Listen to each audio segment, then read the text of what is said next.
Cinema എന്ന് പറയുന്ന സാധനമൊന്നും ഞാൻ ലൈഫിൽ അഭിനയം എന്ന് പറയുന്നത് ഇഷ്ടമാണ്. ഇൻഡസ്ട്രിയിൽ വരണം ഒക്കെ ആഗ്രഹം ഉണ്ടായിരുന്നു. സിനിമയിൽ ഇപ്പോൾ ഇത്രയെങ്കിലും ചെറിയ ചെറിയ ക്യാരക്ടർ ആണെങ്കിലും ചെയ്യുമെന്ന് അങ്ങനെ പ്രതീക്ഷിച്ചിട്ടില്ല. അപ്പൊ അതുകൊണ്ട് എനിക്കതൊക്കെ വലിയ സൂപ്പർ ലോട്ടയാണ് അതൊക്കെ. അങ്ങനെ ചേച്ചി ഇനിയിപ്പോ പേഴ്സണൽ ക്വസ്റ്റ്യൻസ് എനിക്ക് തീരെ ഇഷ്ടമില്ലാത്തൊരു കാര്യമാണ്, എന്റെ പൊന്നോ, ഒട്ടും ഇഷ്ടമില്ലാത്ത കാര്യം. പക്ഷെ ചേച്ചിക്ക് ഇനി എന്തെങ്കിലും അതില് എന്താ കൂട്ടിച്ചേർക്കണമെങ്കിലോ അല്ലെങ്കിൽ എന്തെങ്കിലും വ്യക്തമാക്കണമെങ്കിലോ മാത്രം പറഞ്ഞാൽ മതി. അല്ല ഈ ക്വസ്റ്റ്യൻ സ്കിപ്പ് ചെയ്യണമെന്നുണ്ടെങ്കിൽ അങ്ങനെ ആവാം. സ്കിപ്പ് ആണെങ്കിലോ ഒരു പ്രശ്നമില്ല. ചേച്ചിക്ക് സ്കിപ്പ് എന്റെ ഫാമിലിയെ പറ്റിയിട്ടായിരിക്കും ചോദിക്കാൻ പറ്റുന്നത്. ഈ പറഞ്ഞ പോലെ അത് ഈ പറഞ്ഞ പോലെ ഒരു സമയത്ത് ഭയങ്കര ചർച്ചയായിരുന്നല്ലോ. ചേച്ചിയുടെ പല ഇന്റർവ്യൂസിലും ചേട്ടനെ പറ്റി നല്ല രീതിയിൽ തന്നെ ചേച്ചി കമന്റ് ചെയ്തിട്ടുള്ളൂ. പക്ഷെ പിന്നീട് ആ റിലേഷൻഷിപ്പ് മുന്നോട്ട് പോയതുമില്ല.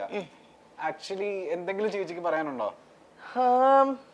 എന്തെങ്കിലും പറയാനുണ്ടോ എന്ന് ചോദിച്ചാല് ഒറ്റൊരു കാര്യം പറയാനുള്ളൂ. നമ്മൾ ആരായിക്കോട്ടെ, നമ്മൾ റിലേഷൻ തുടങ്ങുന്നതും കല്യാണം കഴിക്കുന്നതും എല്ലാം ഇത് നിർത്താൻ വേണ്ടിയിട്ടോ ഡിവോഴ്സ് ആകാൻ വേണ്ടിയിട്ടോ അല്ല.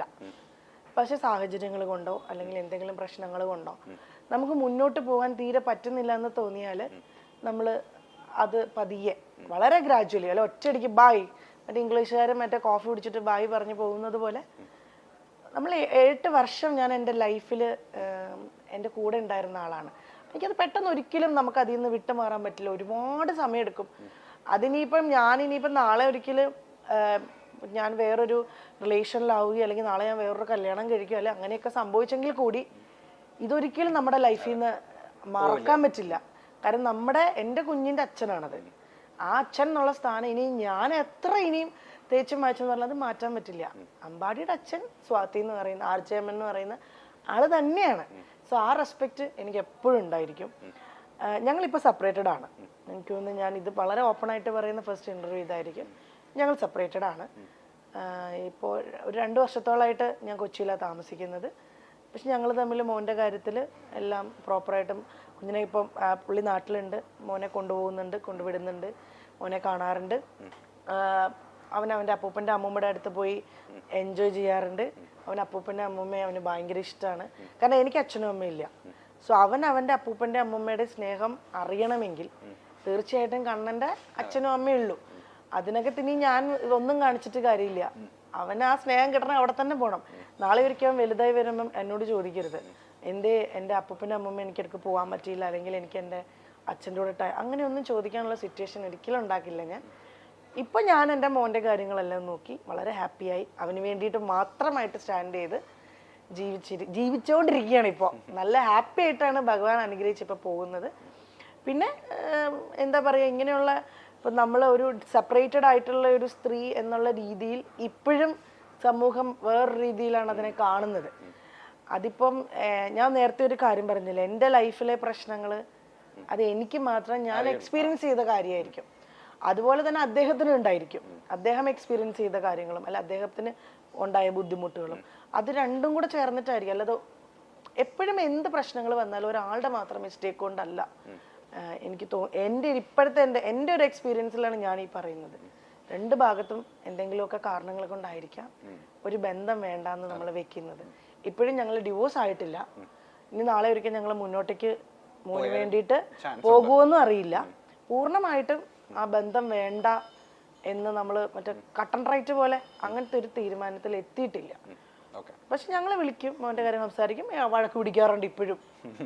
ഇപ്പോഴും ഞങ്ങൾ തമ്മിൽ വഴക്കുണ്ടാവാറുണ്ട്, ഫോണിൽ കൂടെ ആർഗ്യുമെന്റ്സ് ഉണ്ടാവാറുണ്ട്. നമുക്ക് വേണ്ട എന്ന് പൂർണ്ണമായിട്ടും നമ്മൾ തീരുമാനിച്ചാൽ പിന്നെ ഈ വഴക്കിൻ്റെ ആർഗ്യുമെന്റ്സിൻ്റെയും കാര്യങ്ങളില്ല. കട്ട് ഓഫ് ചെയ്താൽ പിന്നെ നെവർ മൈൻഡ്, അങ്ങനെ ആണല്ലോ. പക്ഷെ ഇപ്പോഴും അത് അങ്ങനെ പോയിക്കൊണ്ടിരിക്കുക. ഇപ്പോഴും മറ്റേ ക്ലൈമാക്സ് ആയിട്ടില്ല. ക്ലൈമാക്സ് ആകുമ്പോൾ ഉറപ്പായിട്ടും ഞാൻ എൻ്റെ ഒഫീഷ്യൽ പേജിലൂടെ, കാരണം ഇത് ഞാൻ പോലും അറിയാതെ നാട്ടുകാർ ആഘോഷിച്ചു. കാരണം ഞാൻ എൻ്റെ കുറെ വാർത്തകൾ ഇതിനോടകം വന്നിരുന്നല്ലേ, അതായത് ആ സമയത്ത് ബിഗ് ബോസിൽ നിന്ന് ഇറങ്ങിയതിന് ശേഷമാണെന്ന് തോന്നുന്നു കുറെ ന്യൂസ് വന്നിരുന്നു സെപ്പറേറ്റഡ് ആയി ഡിവോഴ്സ്ഡ് ആയി എന്നൊക്കെ പറഞ്ഞു. അതെ, അത് പിന്നെ അത് ഞാൻ ഒരിക്കലും മറ്റുള്ളവരെയും കുറ്റപ്പെടുത്തില്ല. കാരണം ഇൻഡസ്ട്രിയിലുള്ള എല്ലാ ആൾക്കാർക്കും എന്തെങ്കിലും നമ്മൾ തമ്മിലൊരു പിണക്കം വന്നാൽ കൂടെ അവർക്ക് എപ്പോഴും ക്യൂരിയോസിറ്റിയാണ്. സെലിബ്രിറ്റീസ് ആയാലും അല്ലെങ്കിൽ ഇപ്പോൾ രാഷ്ട്രീയക്കാരുടെ ലൈഫായാലും അല്ലെങ്കിൽ ഇപ്പോൾ ഇൻഫ്ലുവൻസേഴ്സിന്റെ ലൈഫായാലും ഒക്കെ സെലിബ്രിറ്റി എന്നുള്ളൊരു സ്റ്റാറ്റസ് ഉണ്ട്. അവരുടെ ലൈഫിൽ എന്ത് നടക്കണു എന്നറിയാൻ വേണ്ടിയിട്ട് അത് ഓൾമോസ്റ്റ് ഇപ്പം നമുക്ക് പോലും നമ്മുടെ കൂടെയുള്ള സെലിബ്രിറ്റീസിന്റെ ലൈഫിൽ എന്ത് നടക്കുമെന്ന് ഒരു കൗതുകം ഒരാൾ പറയുമ്പോൾ അത് കേൾക്കാനുള്ള കൗതുകമുണ്ട്. ആ കൗതുകം തന്നെ അവർക്കുള്ളൂ. അത് പിന്നെ അത് വേറെ രീതിയിലാക്കും. അതിപ്പോ ട്രെൻഡായി മാറിയിട്ടുണ്ട്. കുറച്ച് കഴിയുമ്പോൾ ഇതിനും ഒരു വാല്യൂ ഇല്ലാതാവും. അപ്പൊ ഇതൊക്കെയാണ് സംഭവം. ഞങ്ങൾ ഇപ്പൊ സെപ്പറേറ്റഡ് ആണ്. മോന്റെ കാര്യങ്ങൾ നോക്കി. മോൻ നൈപുണ്യ സ്കൂളിലാണ് പഠിക്കുന്നത്. 1ാം ക്ലാസ്സിലേക്ക് പോണു. ഹാപ്പി ആയിട്ടിരിക്കുന്നു ഞാൻ. വേറെ പ്രശ്നങ്ങളൊന്നുമില്ല. നമ്മളൊരു റിലേഷൻ വേണ്ടാന്ന് വെച്ച് കഴിഞ്ഞിട്ട് നമ്മൾ ലൈഫിലേക്ക് താഴേക്ക് പോന്നു കഴിയുമ്പോഴാണ് നമുക്കതിന് അയ്യോ എന്നൊരു തോന്നൽ വരാം. പക്ഷെ നമ്മളൊരു റിലേഷൻ അല്ലെങ്കിൽ അതിൽ നിന്ന് മാറിയിട്ട് നമ്മൾ ഓക്കെ ആണ്, നമ്മൾ ഓക്കെ ആയാൽ മതി. അപ്പം അത് ഏത് റിലേഷൻ ആയാലും, ഇപ്പോൾ ഒരു പ്രണയം ഉണ്ടായിട്ടുള്ള നമുക്കൊരു പ്രണയത്തിൽ നിന്നാണെങ്കിലും നമ്മൾ റിക്കവർ ചെയ്ത് വന്നിട്ട് നമ്മൾ മുന്നേക്ക് നല്ല രീതിയിൽ പോയാൽ മതി. അവിടുന്ന് താഴെ പോയി ഡിപ്രഷനായി, ഹോസ്പിറ്റലൈസ്ഡ് ആയി, ആത്മഹത്യ അതൊന്നും അല്ലാണ്ട് ഒരു സ്റ്റെപ്പ് നന്നായി മേലേക്ക് പോകുന്നുണ്ടെങ്കിൽ അത് നല്ലതാണ്. ഞാൻ പറഞ്ഞില്ലേ, എല്ലാ സമയവും കടന്നു പോകും. ഒന്നിനും സ്റ്റെബിലിറ്റി ഇല്ല ലൈഫിൽ. ഇപ്പം നമ്മൾ ഈ സംസാരിച്ചുകൊണ്ടിരിക്കുന്നത് ഒരു അരമണിക്കൂറിൽ ഇത് തീരും. ഇത് റെക്കോർഡായിട്ടുണ്ടാവും. ഈ സമയത്ത് ഞാൻ പറയുന്നതൊക്കെ ഉണ്ടാവുള്ളൂ. ഞാൻ പറയല്ല, ഞാൻ ഇപ്പൊ പറയുന്ന കാര്യങ്ങളും എൻ്റെ നിലപാടുകൾ നാളെ ഒരുപക്ഷെ മാറിയേക്കാം. ഞാൻ ഇപ്പോഴും പറയുന്നത് എടുത്തു പറയണം. ഈ പറയുന്ന ഞാൻ ഇപ്പൊ പറയുന്ന ഈ കാര്യങ്ങളൊക്കെ നാളെ ചിലപ്പോൾ ഈ നിലപാടുകൾ മൊത്തം മാറിയേക്കാം. കാര്യം മനുഷ്യരാണ്. നമ്മൾ ചിന്തിക്കുന്ന പോലെയല്ല നമ്മുടെ ലൈഫ് പോകുന്നത്, നമ്മുടെ എക്സ്പീരിയൻസ് പോകുന്നത്. നമ്മുടെ എക്സ്പീരിയൻസിലൂടെയാണ് നമ്മൾ പല കാര്യങ്ങളും തീരുമാനിക്കുന്നത്, അല്ലെങ്കിൽ പറയുന്നത്, അല്ലെങ്കിൽ പ്രവർത്തിക്കുന്നത്, ചെയ്യുന്നത് എല്ലാം.